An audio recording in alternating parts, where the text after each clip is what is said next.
श्रावण की शिवरात्रि वो दिन जिसकी प्रतीक्षा हरिद्वार वासी ही नहीं बल्कि पूरा पश्चिम उत्तर प्रदेश पूरे वर्ष करता है। आज जब उस अत्यंत ही पवित्र अवसर पर हरिद्वार की पुण्य धरा पर एक ऐसे उद्देश्य को ध्यान में रखकर उपस्थित हो पाने का सौभाग्य हम लोगों को मिला, जिसका संबंध, जिसका सरोकार आने वाली पीढ़ियों के भविष्य के साथ है। पर कभी कभी ऐसे विषय पर चिंतन का, मंथन का, संवाद का, समीक्षा का अवसर आता है जिसका संबंध और जिसका सरोकार एक व्यक्ति के साथ नहीं बल्कि संपूर्ण मानवता के साथ होता है।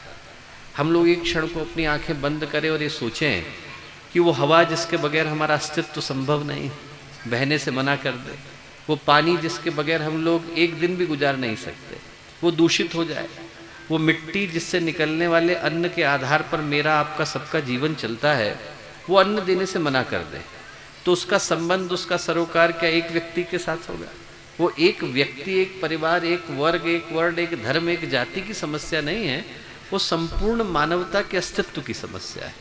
और जो सौभाग्य का विषय है वो ये कि ये जो प्रश्न है इसका उत्तर भारत की धरती पर वर्षों से विराजमान रहा।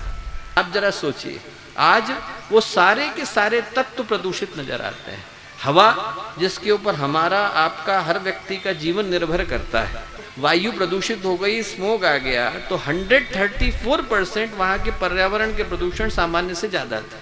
सिर्फ 20% ज़्यादा हो जाए तो इंसान सांस नहीं ले सकता, 134% में कैसे सांस लेगा? आज के समय की समस्या यही है दोस्तों कि जिसने हमें जन्म दिया, जिसने हमें जीवन दिया, उसको हम लोग नौकरानी की तरह मानने लगे। हमारे यहाँ प्रकृति माँ थी, हमारे यहाँ नदी माँ थी, हमारे यहाँ धरती माँ थी, उसको हम लोगों ने नौकरानी मान लिया। पानी बह रहा है, बांट ले, पेड़ खड़ा है, काट ले, ये मुझे देगा क्या?